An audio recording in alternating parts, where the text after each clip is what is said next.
So you are now taking the humans photo. All the humans are invited to come. There are more arriving. Merci beaucoup, Marc. Merci beaucoup. On se parlera après. Et puis, tu viens pour le débrief du OACP. Absolument. Ça peut être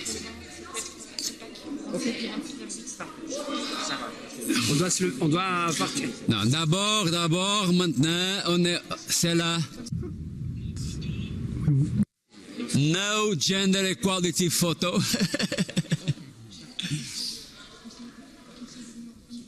Invite all the humans in this forum to be in this photo.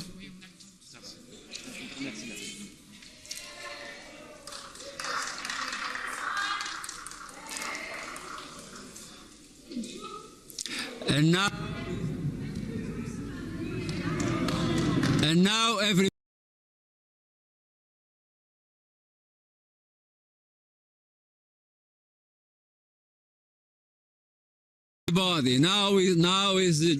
Now is everybody. Oh.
At the same time, the new agreement creates 3 regional parliamentary assemblies, which should work in a way so as to complement the new JPA and vice versa. The creation of the new assemblies is an opportunity to review the way the JPA works and also to determine which part of our working methods should be improved upon. Over the past 3 days, we had a new opportunity to test the strong and weak points of our working methods. You've received a draft of the new rules and a note that summarizes what is new in the rules. However, I'd like to briefly remind you how we came about this new methodology. Last year in March, the Bureau discussed a concept note on the working methods in order to adopt new rules of procedure for the JPA and of the 3 regional parliamentary assemblies. The Bureau then decided to set up a drafting committee. The drafting committee was charged with preparing new draft rules of procedure for the assemblies and to analyze different topics such as future meeting venues, governing structures, creating links between the joint parliamentary assembly and the new regional assemblies, the improvement and proactiveness of working methods, and interaction with the Council and Commission, as well as the outreach and visibility of the JPA. The drafting committee started its work in May of last year, and since then we have met 10 times. We had 10 work meetings until mid-March, when we reached a provisional agreement on the draft rules of procedure for the new Joint Parliamentary Assembly. Now, the agreement still has to be complemented by 3 sets of rules for the regional parliamentary assemblies. Once that goal has been achieved, the text will be open for amendments by our current assembly, and we'll organize a vote so that everything can be ready once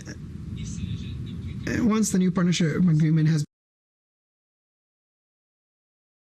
been signed, so that it can be applied, we hope, in the second half of this year, 2022. At that point, we'll have to hold the constitutive meetings of all 4 assemblies. Dear colleagues, we, the co-presidents, think that the new rules as presented to you are putting into writing what we aim to achieve with the new JPA and how we would like it to fulfill its role and for it to consolidate its relevance in the future. Furthermore, the co-presidents and all the drafting committee's members have adopted this text, and as you can see, we have created a women's forum and a youth forum at each plenary session as a standard feature and as a way to increase the visibility and the outreach of the Assembly. The new rules will also allow us to react more quickly to urgent situations, to provide input to the Council, and to engage with the institutions that enact the partnership, especially the Ambassadorial Committee.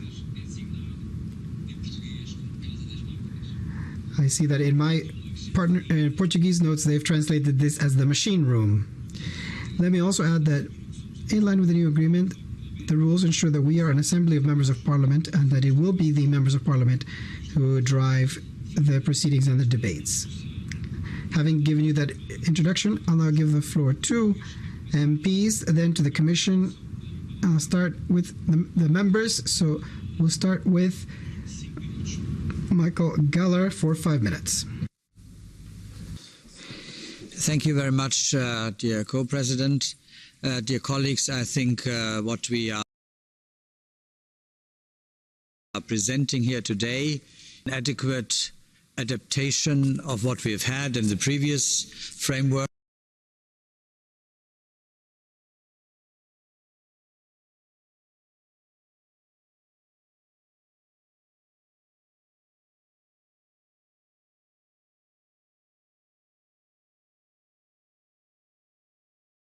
and now applying it to the new setup.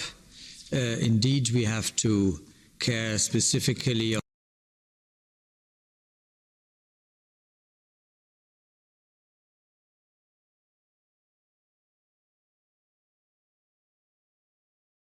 also for these regional meetings, which, well, shall I say, the Commission and our executive side wanted to have strengthened to an extent at the expense of the joint parliamentary assembly. But, well, within this framework,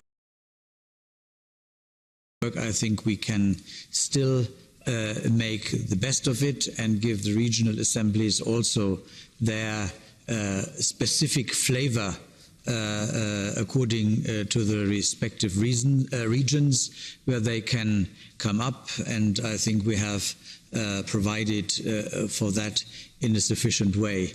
I also welcome that we have now formalized the role of the Women's Forum and of the Youth Forum, and I would wish that we would have that, of course, also not only in the once a year joint parliamentary assembly, but also in the regional assemblies, where it is also easier to get a more representative choice of the respective regions where the meetings take place.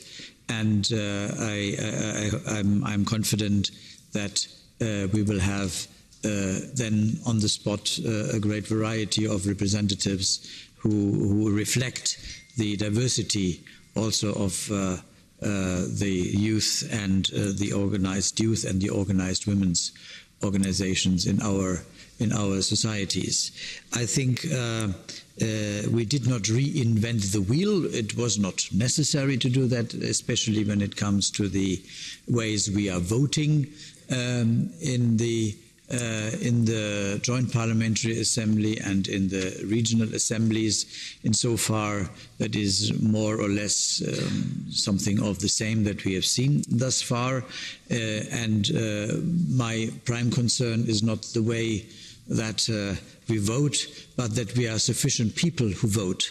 So that, as I said in an earlier debate, I would wish that on the European side particularly, the attendance is in full swing in future meetings. But of course, on the other side, on the ACP side, we are also getting input on texts, which we did not get, unfortunately, this time on the Sahel and West Africa. And insofar, I think both sides can promise to deliver better in order to make this assembly really of a political relevant assembly. We are not relevant if we do not manage to have texts, because then, well, what is it all about? And so out of the experience of this meeting here, where we are apparently not having two texts that we could have had, I would wish that we learn from that and promise each other to deliver better next time. And insofar, I'm confident that the framework that has been set in with this new draft rules of procedure is adequate to the new setup, and if we make really use of it, we can make a difference also towards our respective executives, that they can take note what our opinion is, but which they only can if they have something to refer to. And that is my wish for next time. And insofar, I recommend on behalf a bit of the European side, to accept this rules of procedure. I think we can well work with it. Thank you very much. Muito obrigado, colega, e agradeço também a sua. Thank you, dear colleague, and thank you for your intense work as vice chair in the works that led to this proposal. And now I'd like to give the floor to Honorable Salah from the Gambia for 4 minutes. Thank you, Honorable President. It seems that the rules of procedure is being drawn before the signing of the agreement itself, that is putting the cart before the horse. I've been told that they're doing this so that they can move fast and not be left behind. If you look at Rule 1, it is talking about two houses But when you go to Tachi, in terms of the co-secretariat, they want a co-secretariat to serve the two houses. I don't know how that will eventually emerge. It is important for people to understand that they are killing the Joint Parliamentary Assembly as we know it today. We used to have 4 sessions, intersessional sessions, and 2 main sessions. And we had 3 standing committees. The standing committees will work on any issue of fundamental importance, and then we will therefore go through a process of preparing resolutions, and it takes some time and a lot of debate before we come to a resolution. And we had adopted the practice of taking these resolutions back to our parliament, which really created cooperation mechanism between the parliaments in the OACP-EU states. They are killing that. Now, when it comes to resolution, you will see Rule 13, that at each plenary session, the Assembly may adopt one resolution prepared by the drafting committee. So you're really not having an assembly anymore. You're not having a parliament anymore. You're going to have a talk shop where you just 1 year you discuss about, just as we are discussing now, and then you disperse. And they're talking about Rule 1, the Assembly shall be composed of the members of the regional parliamentary assemblies, Africa EU, Caribbean EU, and Pacific EU. It means that Africa, they have balkanized the ACP, they will now have Africa EU as a region and the other as a region. So essentially, what is the relevance of this? What are they going to discuss? They think we are different. And ACP came together to be the same, to have this own uneven development that exists, and how we can collaborate to be able to address the uneven development. So essentially, this is a trajectory taken by people who wanted to dismantle the OACP-EU partnership and transform us into what is a sphere of influence for the EU. And they are moving in that trajectory, but they will fail, I can tell you. And I'm not going to be part of your parliament anymore. I've risen above parliaments. I could have been minister in my government.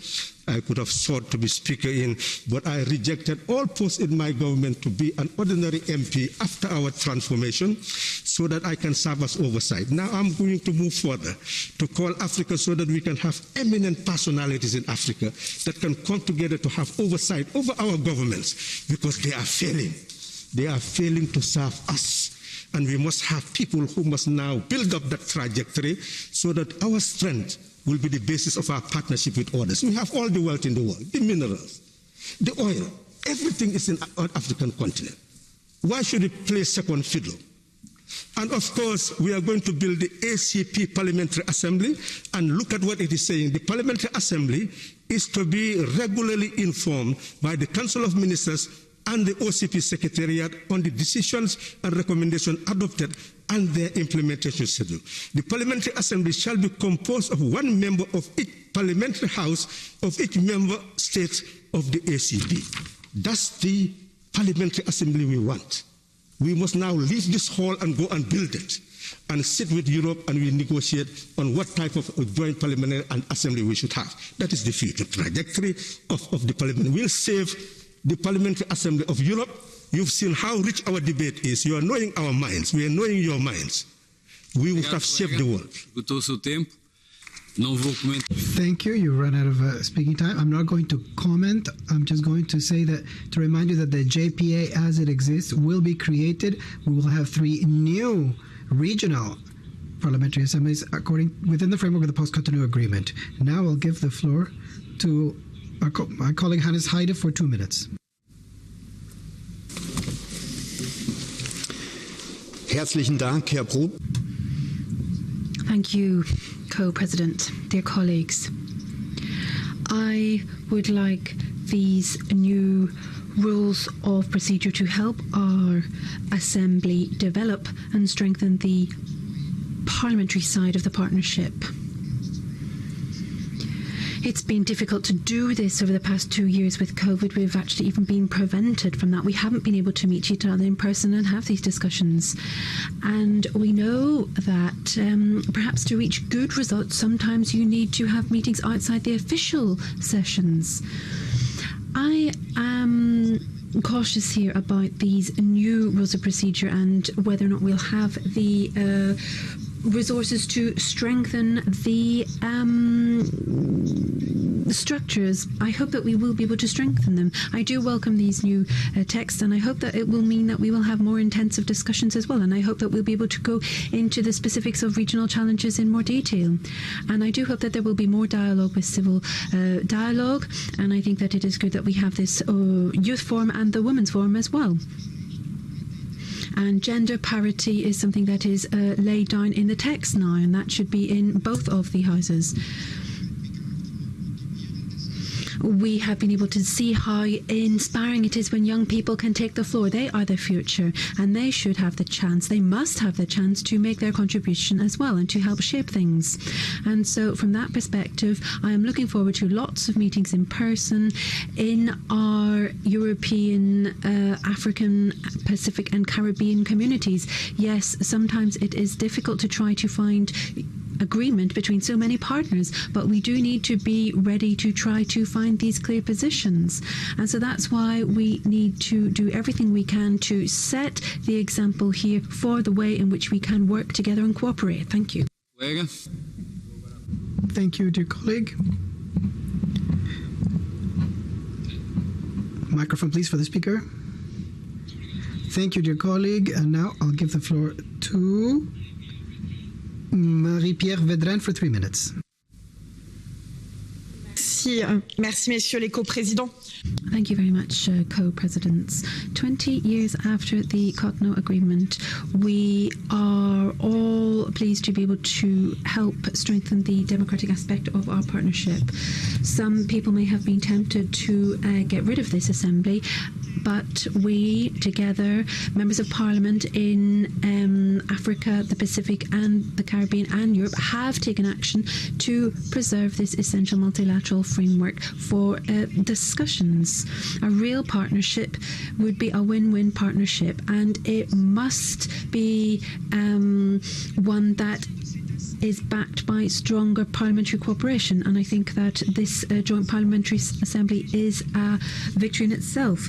As the President has said, we will have those regional parliament assemblies with the Pacific, Caribbean and African regions. We need to be able to work across these divides to come up with the common positions. That is our duty, and this is something that we must continue to do. And the reform of our assembly is an essential step in boosting these links and to finding convergence.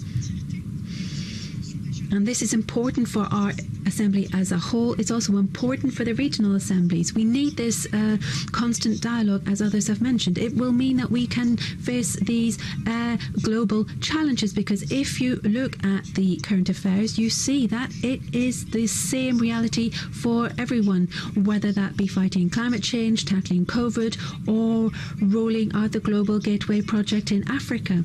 We must work together.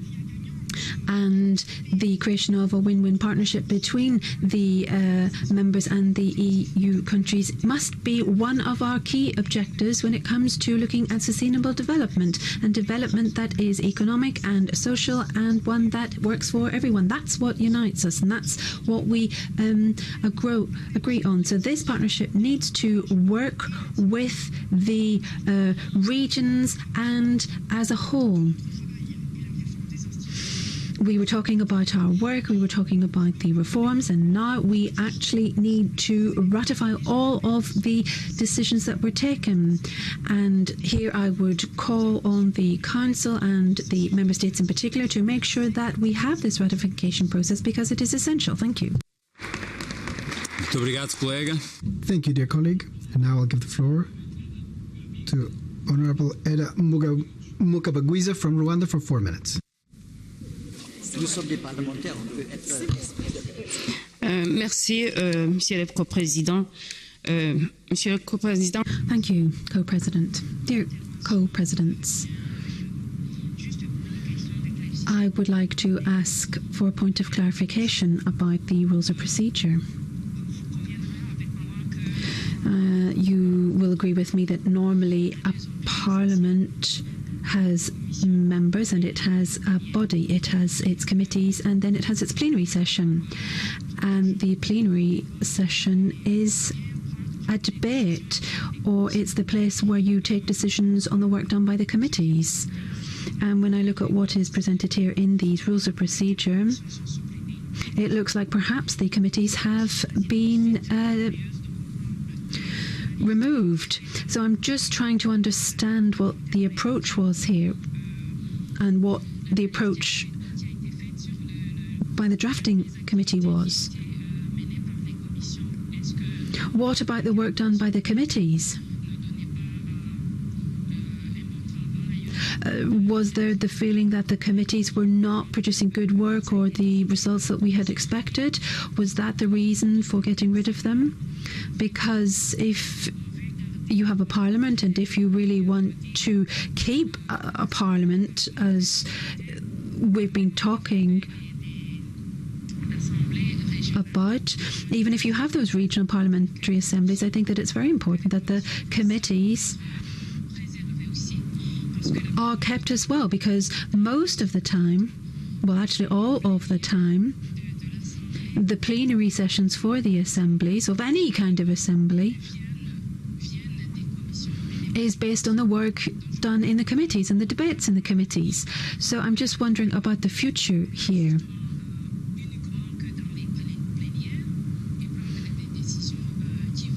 It looks like we will only be debating in plenary and then taking decisions there that would make a commitment for our parliaments, whether that be at the regional level or the joint parliamentary assembly level.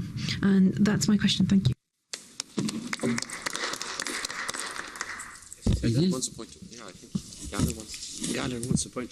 Want to make a point of order, please? Dear colleague, you have asked a very good question, and that was one of the points where I am also very sad that we de facto could not maintain this, because if you compare the meetings that we had in the old system, there we had 2 joint parliamentary assemblies per year, and in between the 2 we had another 2 weeks of committees. And now, and we had the regional meetings. So we had far more meetings so that we could have a regular sequence where we could, in the first place, have before a report, we had experts hearings.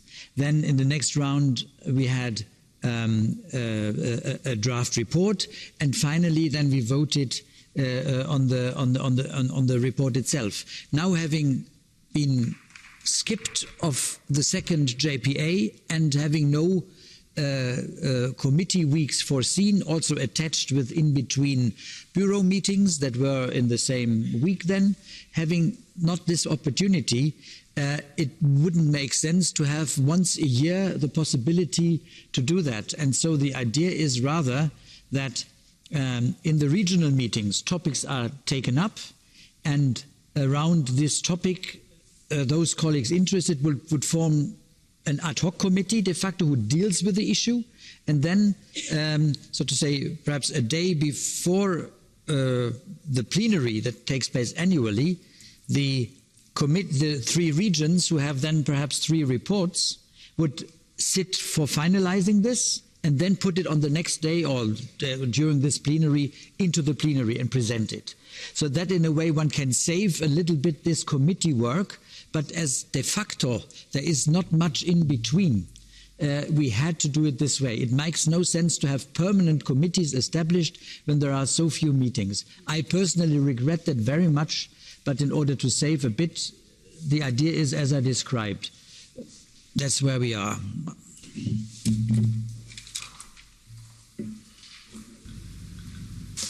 Thank you, dear colleague. And now I'll give the floor to Mark Botenga for 1 minute.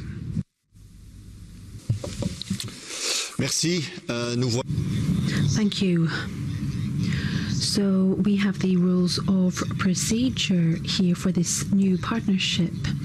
And the fact that the assembly we have today, where we have all of the countries from the ACP countries and the European Union countries, well, we're saying that it's going to be weakened in favour of a regional assembly. So let's be clear on that point. And there is this temptation here to try to say, well, actually, we'll be able to get our policies through more easily by playing one region against the other. Yes, we have to admit that's a possibility. So let's not allow it to happen. We need to reject this division, and I am confident that there will be people who stand up to reject any kind of paternalistic policies in the future. Thank you. Thank you, dear colleague. I just wanted to remind you that at the beginning of this post-Cotonou discussion process, there was no mandate to have a parliamentary dimension, and we only managed to have that as we have a global dimension that has 3 regional assemblies. And with the agreement of both co-presidents, the Bureau, from both sides, we were able to have rules of procedure that are adapted to today's reality. Today's reality demands flexibility. We cannot foresee important topics that will have to be discussed in a year's time. But we need to see what needs to be discussed here and now, because our people want us to react quickly to things that are going on. So we have adapted to the new times, to the new post-Cotonou rules, which is a partnership amongst equals. It's a partnership that does not create a logic of top-down. It's a full partnership. It allows for full flexibility, and it responds to people and not to our agenda. We don't want to have a fixed agenda. We are concerned about having an agenda that allows us to respond to what our people need. And that proposal, which can be amended, will be voted on in a democratic way. And this was debated in 10 meetings by a parliamentary bureau, and this is a great success.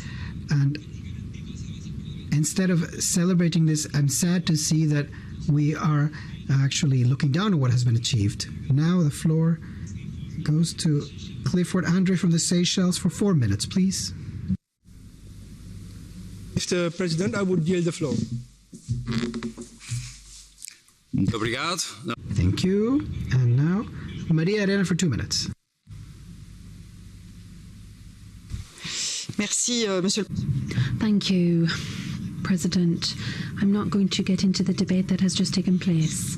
As you have said, we are starting from zero, and we've actually obtained something that might not be satisfactory to some people, but if you've started at zero, then I think actually you need to look at what's on the table and try to get the Parliamentary Assembly to work the best way possible, and I think that's what we can do on the basis of these rules of procedure. What I'd like to stress is the fact that we have been able to create the Women's Forum and the Youth Forum as formal institutions, and from the experience that we've had when we were organizing the Women's Forum, well, I can tell you there were young people who spoke earlier from Libya. We had Emma, and this was a young person who took part in the Women's Forum, and it was a way of raising her profile, and that is now someone who has been elected and who is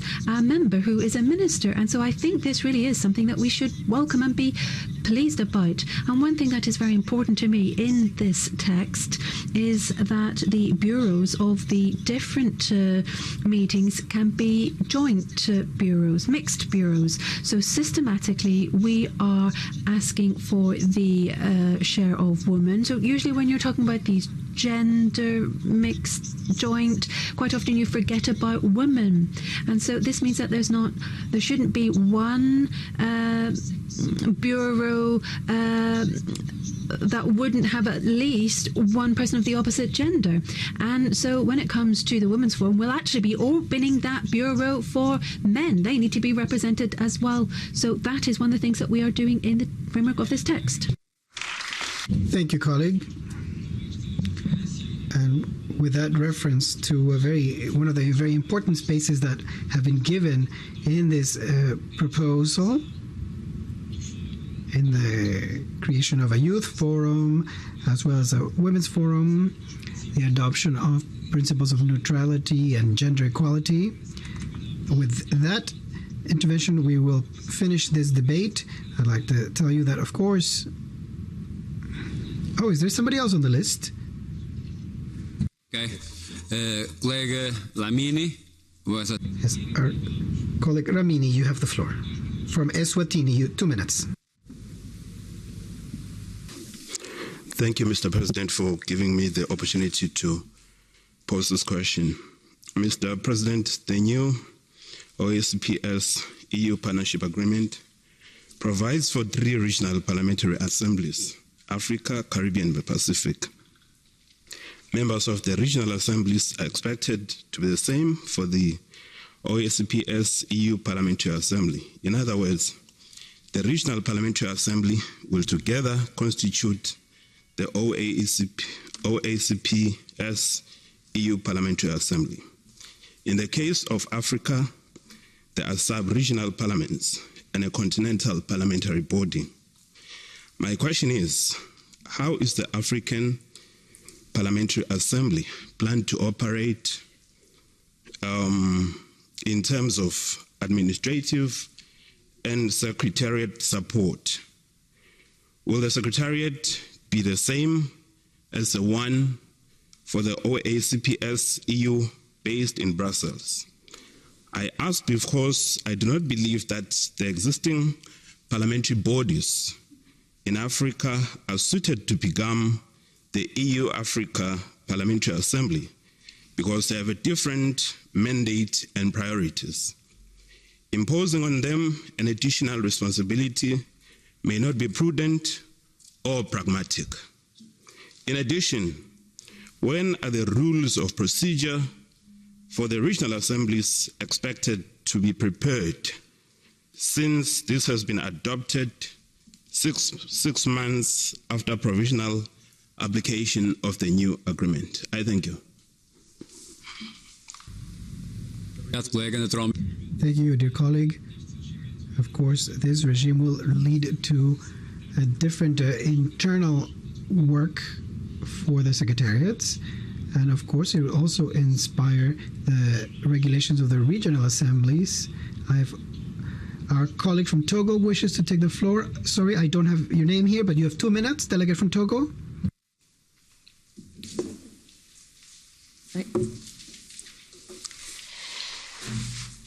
Merci, Monsieur le Co-Président, de me donner la parole. Thank you, Co-Chair. I'm Abirat Fudu from Togo. Thank you for giving me the floor. I'd like to salute the creation of the Women's Forum and the Youth Forum,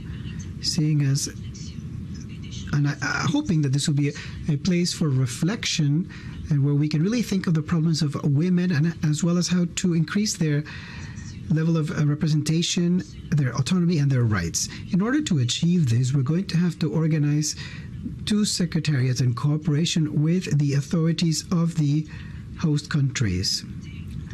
We hope to be able to contribute to this so that we can actually make this happen.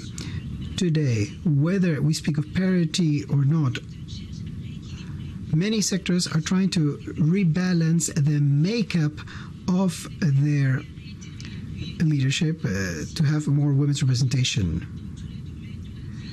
And gender equality in all areas of life is essential for good governance and for the full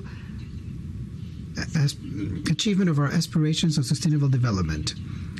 I salute my country, Togo, where women are present in public life. We have a female president of the National Assembly, a female prime minister, a female ombudsperson of the Republic, and others. I'd like to take this opportunity to present the efforts that my country, Togo, has also done on women's education. Togo has, in fact, put up put forth a promotion of young girls' education through many programs, through the updating of the sectoral education plan and the creation of new professional training center accessible to young girls and young women. We have many programs that aim to educate young women, and since 2007 we have the Academic Excellence Program as well as the Young Women's Leadership Program. Our experience can be shared within the forums that we will participate with great enthusiasm. Thank you, Co-President. Thank you, dear colleague. As you were saying,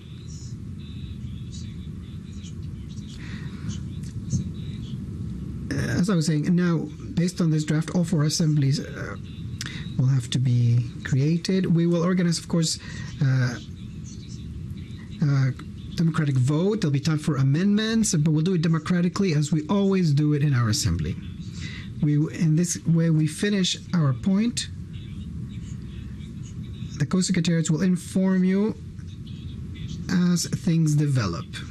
And now we move on to point 15 of our agenda.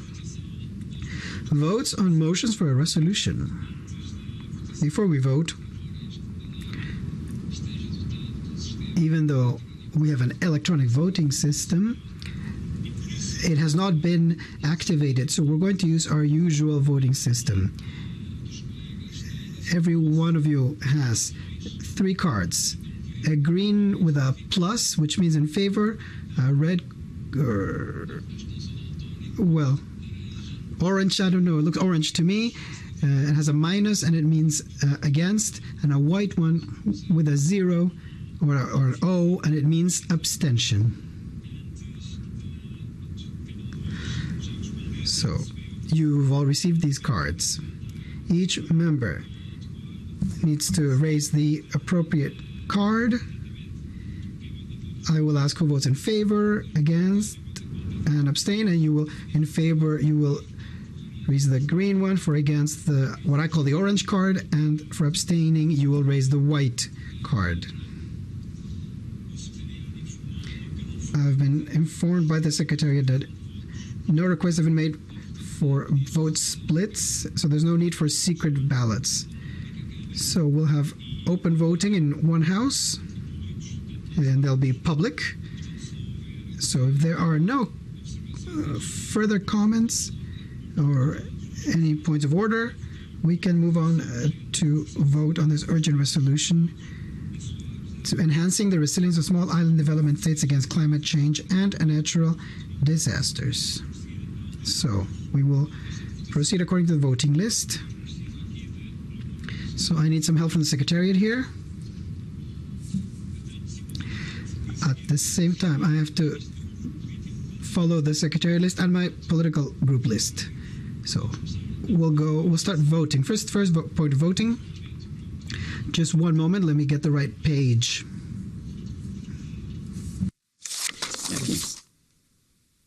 Muitas diferenças, mas agora quero. Right. Bear with me. I want to vote according to my political group.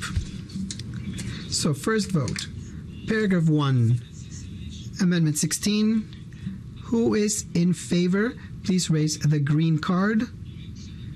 And do we need to count? Or is that not necessary? No.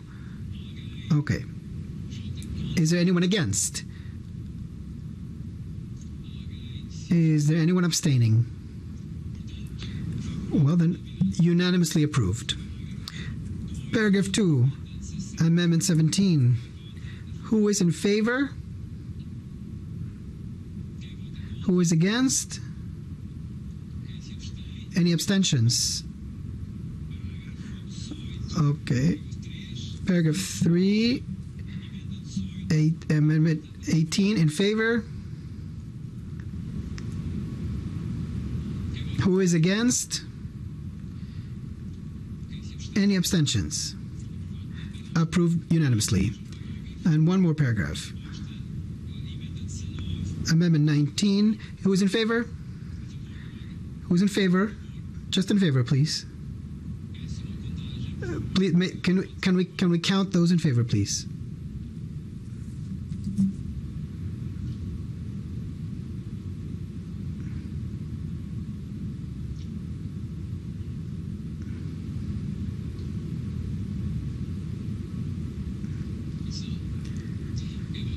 Who is against, please? The majority. So rejected. Any abstentions? All right. It was rejected. Amendment 19 was rejected in any case. Paragraph 4, Amendment 20. Who is in favor, please?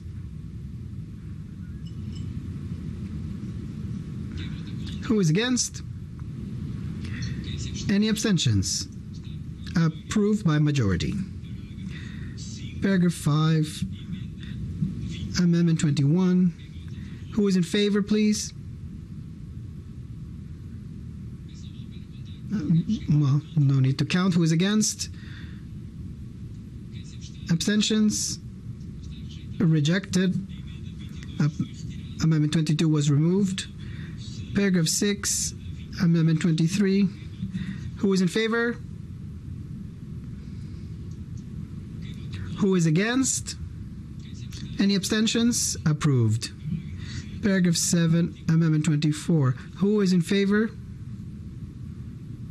Who is against? Any abstentions? Approved. Paragraph 8, Amendment 25. Anyone in favor? Anyone against? Who abstains? All right, approved. Paragraph 9, Amendment 26. Who is in favor? Who is against? Any abstentions? Approved. Paragraph 9, Amendment 27. Who is in favor? Who is against? Any abstentions? Approved. Paragraph 10. 2 amendments. Amendment 28. Anyone in favor?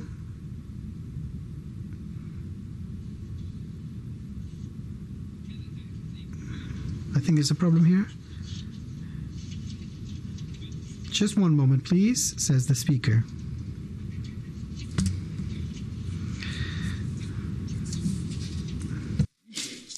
Não tenho na minha lista. Paciência. Portanto, passamos ao parágrafo 28. So, paragraph 28. Who's in favor? Who is against? Abstentions? Rejected. Still paragraph 10, Amendment 29. In favor?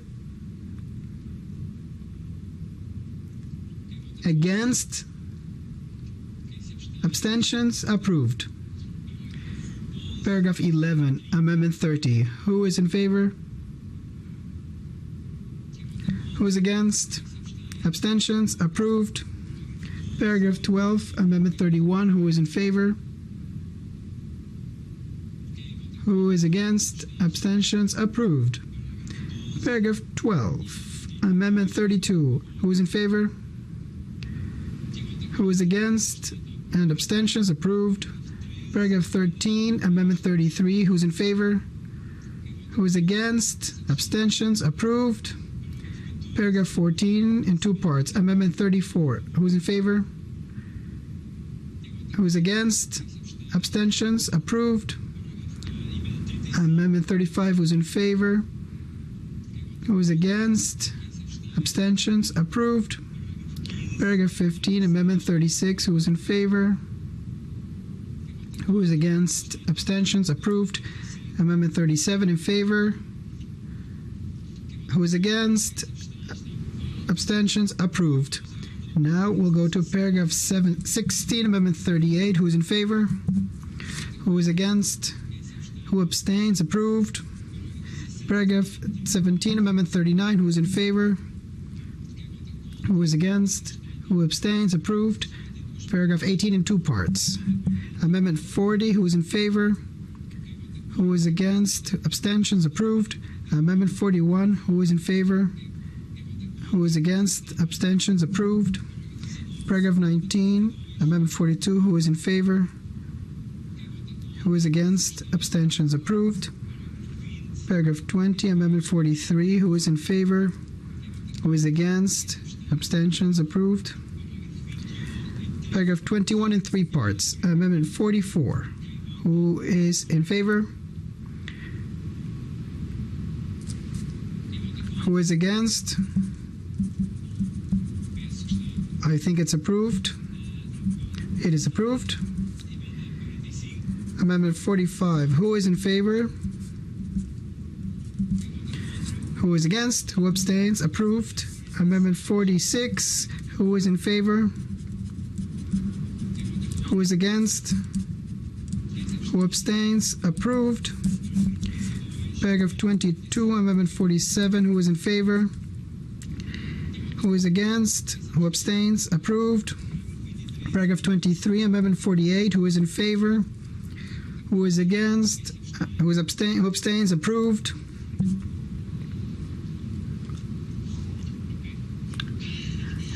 Now, paragraph 24, Amendment 49. Who is in favor?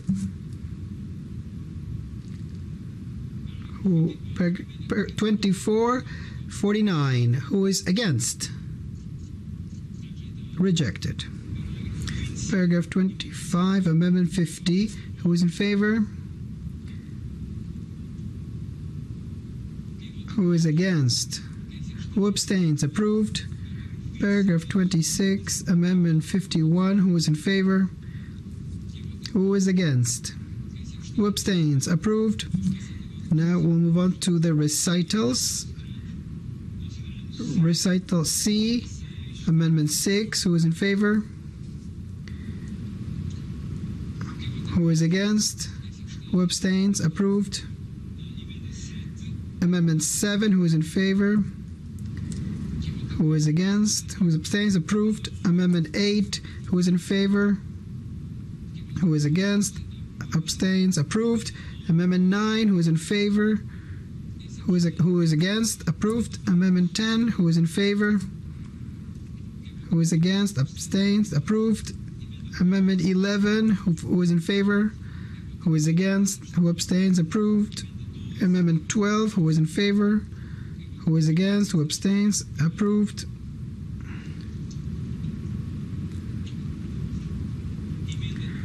Amendment 13. Who is in favor? Who is against? Who abstains? Approved. Amendment 14. Who is in favor? Who is against? Who abstains? Approved. Amendment 15. Who is in favor? Who is against? Who abstains? And now we'll move on to session 1. Who is in favor? Who is against? Who abstains? Approved. Session 2. Who is in favor? Who is against? Who abstains? Approved. 3. Who is in favor? Who is against? Who abstains? Approved. Session 4. Who is in favor? Who is against? Who abstains? Approved. 5. Who is in favor? Who is against? Who abstains? Approved. And now we're going to move on to the final vote of the text as amended. Who is in favor? Who is against? Abstentions. So congratulations to the co-rapporteurs for all their hard work. We have approved this unanimously.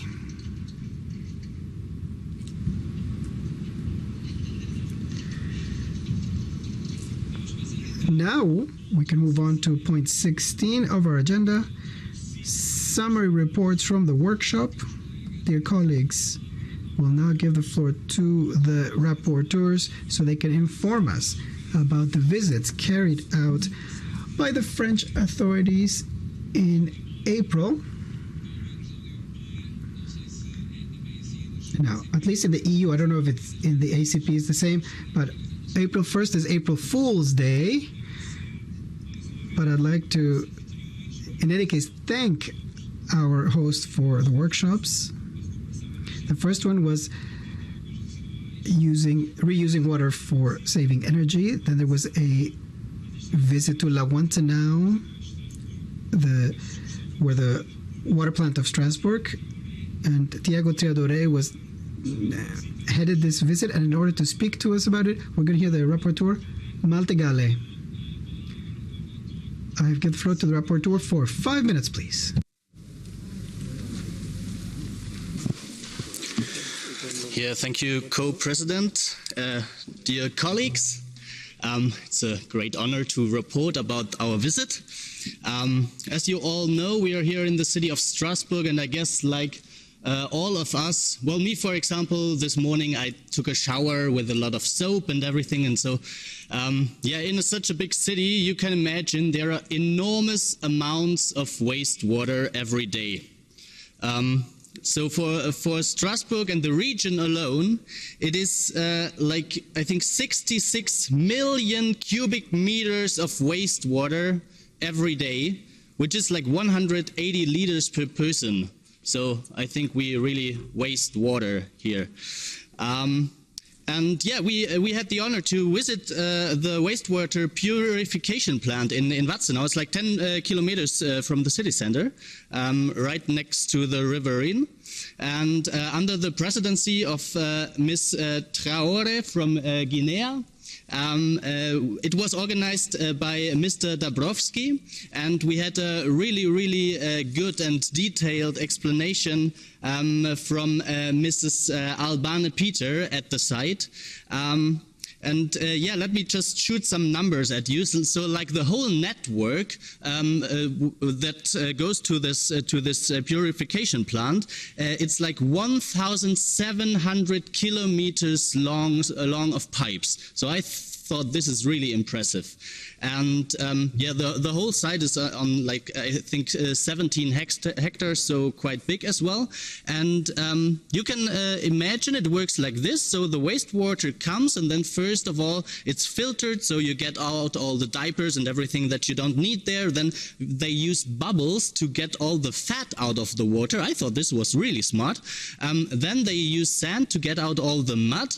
And this mud is then transported to these kind big of containers where is no air coming there, and so there they managed to create biogas. So basically it's green biogas that they are creating there for around 5,000 households what they need as energy consumption. So yeah, I thought this was really interesting. And then when the mud and the fat and everything is separated from the water, it goes further to these what's called like bins or something, and there they use active bacterias which like eat all the pollutants, and then we can like eject the clean water into the River Inn, which then further on flows to the Netherlands. So we could also say this is like a really good neighborhood policy because we send clean water to the Netherlands.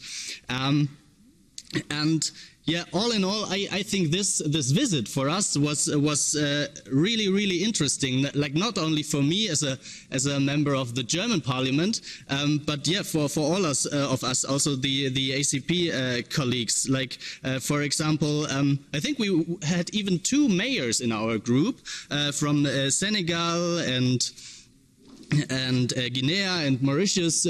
We were there, and of course there are all different kinds of perspectives and different situations. I mean, like we cannot just copy paste this plant as it is somewhere else, but it gives a really good insight into different kinds of societies, how we could treat our wastewater. And this is why I think that especially and therefore I call the Commission to really invest in this kind of exchanges. Like not only like high-level people visiting wastewater plants, but really organize that mayors from all around the world can get in exchange. And not only for this, I mean, like, for example, me, I would love to see German politicians going to ACP countries and learn about how to set up mobile data networks, because there we are really far behind everybody else. And yeah, so I really thank for this amazing visit. I think like the whole idea of our assembly here is to share ideas, but to share it in all directions. So it's not only about people from ACP countries coming to Europe and learning, but also like Caribbean coming to Africa and Pacific coming to Caribbean. And this kind of exchange is so important in our world right now that we with this assembly have the opportunity to really fight for this unity and for this equality. And by this exchange, I mean, like the pandemic really cut off our ability to exchange. And so, I call for the Commission to really invest in every kind of exchange around the globe to push for our shared knowledge and that we can collaborate on all kinds of fields together. Thank you very much. Thank you very much. And now, sorry. Muito obrigado. Thank you. A second workshop focused on non-invasive surgery. A visit was organized to a cancer institute. It was headed by Maria Neukel, and we're going to hear the rapporteur, our colleague Lamini from Eswatini, for 5 minutes.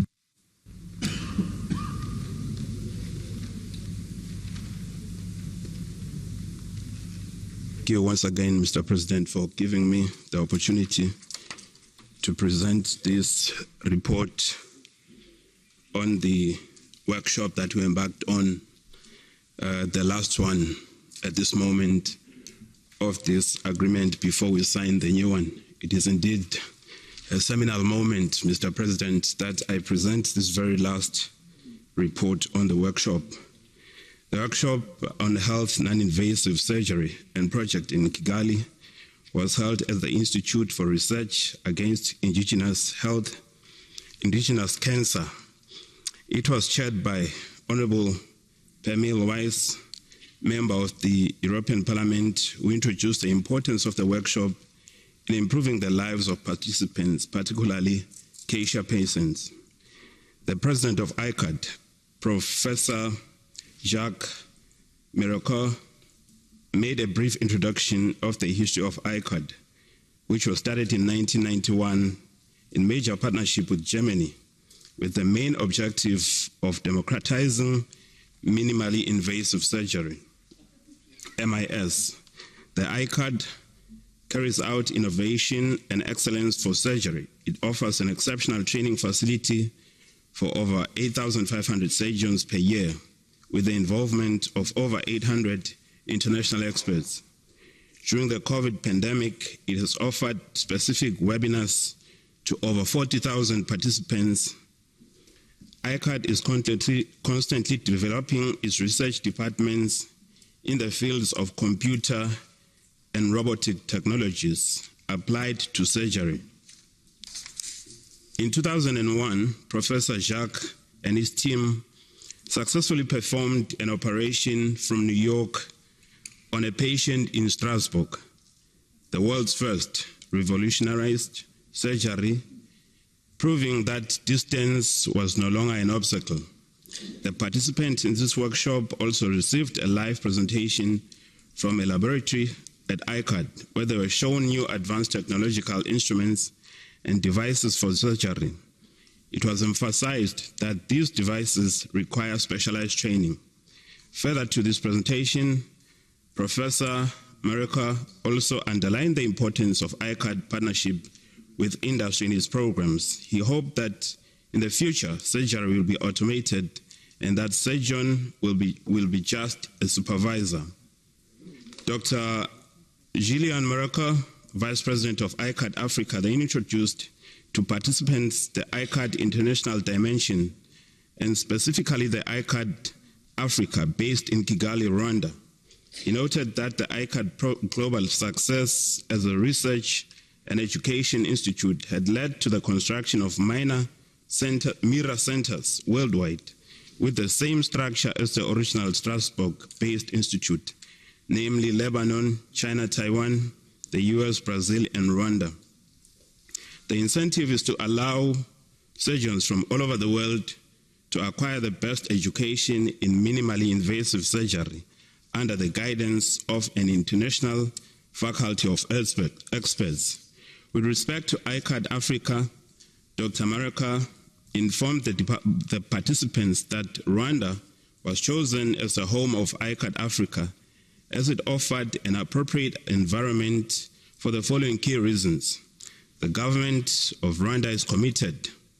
Localization, Rwanda's geographic location in the heart of Africa makes it accessible for sub-Saharan Africa. And the environment in Rwanda has a reputation of being one of the cleanest and safest countries in Africa. The objective of this new ICAD Institute in Rwanda is to become the largest African center for training and research in minimally invasive surgery, and to improve surgery standards in Africa by closing the technological and knowledge gap. The institute in Kigali is expected to be opened at the end of the year. The participants also received presentation from trainees at the new Kigali Institute who are currently training on computer-based surgical data and imaging programs. During the presentation, participants intermittently exchanged views on the relevant issues, which included the importance of Kigali Institute to Africa and the possibility of opening a similar one in West Africa, and the success rates of these new high-tech surgical techniques in comparison to traditional ones. The participants appreciated ICAD's approach of democratizing minimally invasive surgery for the benefit of the global community. I thank you, Mr. President.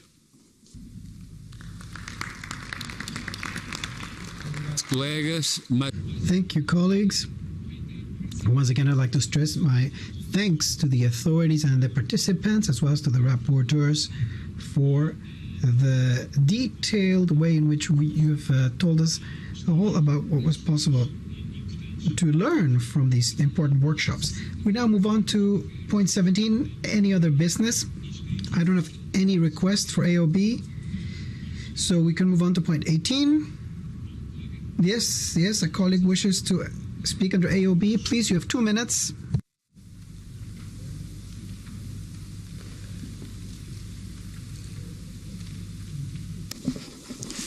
Mr. President,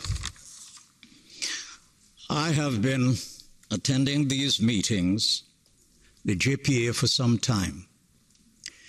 And I must express my deep disappointment that we are leaving this meeting without saying anything about what is happening between Russia and Ukraine. I am not picking sides. St. Vincent the Grenadines is a friend to both countries. But we are part of the web of humanity. And when we see what is happening to Ukraine, we cannot remain silent. We have said unequivocally that it's a naked aggression, an abuse of power unprovoked against a helpless nation.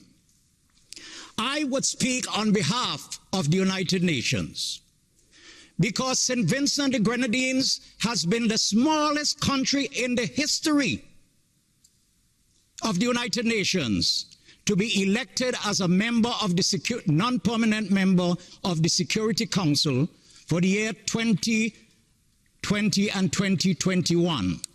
And therefore, being a small country, vulnerable to the oppression and the aggression of others, our safety, our security depends on multilateralism. And when we have the United Nations Charter telling us in plain language, and I have it here, Mr. President, the organization is based on the principle of the sovereign equality of all members and all members shall settle their international disputes by peaceful means in such a manner that international peace and security and justice are not endangered. Paragraph 4. All members shall refrain in their international relations from the threat or use of force against the territorial integrity or political independence of any state or in any other manner inconsistent with the purposes of the United Nations. We are a subset of the United Nations. We are vulnerable countries here. How in God's world can we sit here and see what is happening, the naked aggression against a weaker country, where thousands of people are being killed, our brothers and sisters, real flesh and blood people, are being murdered in their own country, and we just take a back-off position as if to speak the truth, and if to stand for integrity, if to stand for justice. We are doing something against a country. We are a friend. Thank you. You've made your point. Students studying there, but we have made it quite clear that it's a naked aggression against a sister country, and we wish that this organization would have made itself relevant to what is happening today by saying something and condemning the aggression against Ukraine, regardless of our friendship with Russia. Thank you, dear colleague. Is there, yes, the other colleague who asked for the floor, please. Please go ahead. 2 minutos. You have 2 minutes. Please respect the 2 minutes. Merci, Monsieur le Co-Président. Monsieur le Co-Président, c'est pas... Thank you, Co-President. I would like to inform you that we would like to receive someone at the next plenary session of the OACP-EU JPA. Colega Michael Galler, 2 minutos, por favor. Colleague Michael Geller, 2 minutes, please. From the bottom of my heart, I would like to thank colleague Straker for his clear words. Yes, it is a naked aggression, unprovoked, and not to be justified. And the last photos and pictures that we are seeing shows the amount of atrocities against civilians to an extent that we haven't seen in Europe since the end of the Second World War. Therefore, you have saved the moral integrity of this assembly without having even a formal declaration. But I thank you from the bottom of my heart for that. I am the standing rapporteur on Ukraine, and I will transmit this message to the suffering Ukrainian citizens. Thank you very much. Thank you, colleague. Before moving on to our final point, as co-president, obviously I should not express my personal opinion.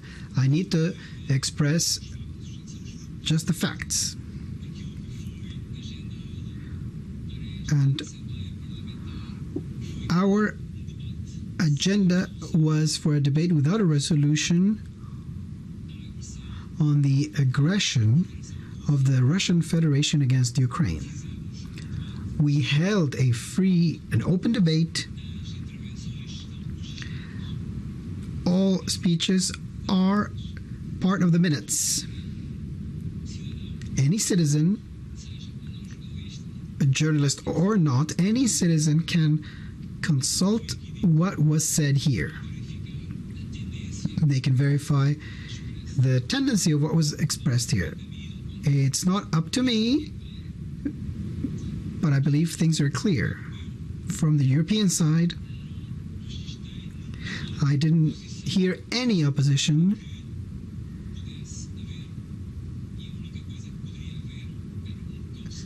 to a co-statement of the co-presidents stressing that. But since this did not happen from the, and I fully respect, but since I didn't hear this from the ACP side, then we should just stick to what happened. A free and open debate where each and every one of us said what we thought, and I think this Assembly's point of view was very clear. Thank you. Microphone, please, for the speaker. Now we move on to point 18 of our agenda, date and place of the constitutive meetings of the OACP-EU Joint Parliamentary Assembly, the Africa-EU Parliamentary Assembly, the Caribbean-EU Parliamentary Assembly, and the Pacific-EU Parliamentary Assembly under the future OACP-EU Partnership Agreement.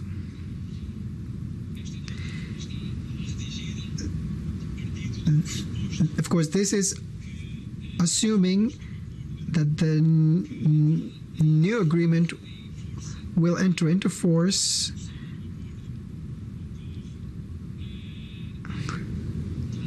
by the middle of this year. It might perhaps be too optimistic, and it might have to be adapted because there's a series of procedures that we need to follow after the ratification by the Council. We also need national parliaments, the European Parliament, all of them need to ratify it. But assuming that this happens in time, our goal is to adopt the draft rules of procedure for the 4 new assemblies by next month, according to the procedure. This way we can hold the constitutive meetings of the new assemblies in the autumn. And I'd like to give the floor to my dear co-president, Peter Kenilray. Thank you very much, co-president. Indeed, in the ACP group, there is an understanding that the southern region of Africa was going to be the host of our next JPA, and I'm happy to announce to you all, it is my honor that after consulting, I can announce here that Mozambique will be the next location and venue. And I would like to thank the countries of the southern region of Africa for your kind cooperation with Mozambique. I am very heartened by the spirit of cooperation that you've already shown. I would like to note that Honorable Sitole is already left, but I would just like to thank her as well for the record and all her work, as well as all the colleagues from the southern region of Africa. And you have my support and you have the commitment of the Secretariat to continue, the Co-Secretariat to continue to work towards a successful meeting in Mozambique. Thank you very much, Co-President. Muito obrigado, Co-Presidente, por esta boa notícia. Thank you, Co-President, for those good news. I'd also like to thank our colleague Anna Shitov, who represented us in a Parliamentary Committee for Fact Verification in Mozambique, especially in the region of Cabo Delgado. And I'd like to inform you that in the coming months, additional information will be sent to all MP members on the dates and venues of this meeting, as well as the constitutive assemblies for the regional assemblies. And allow me to close this meeting by thanking all members for your participation, as well as the Co-Secretariat, interpreters, all the staff that help us make this a successful session. This session is hereby closed. I hereby close the 41st session of the JPA OACP-EU. I wish you all a safe return to your respective countries, and I look forward to meeting you again. Thank you, everyone.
Okay.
Okay.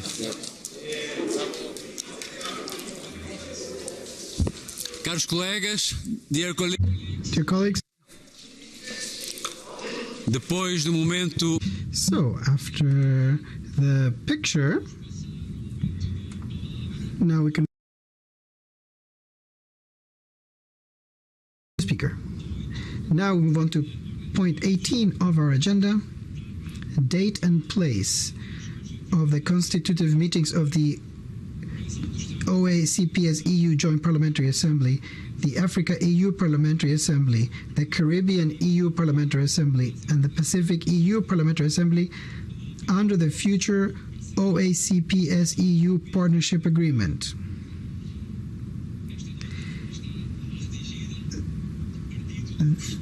Of course, this is assuming that the new agreement will enter into force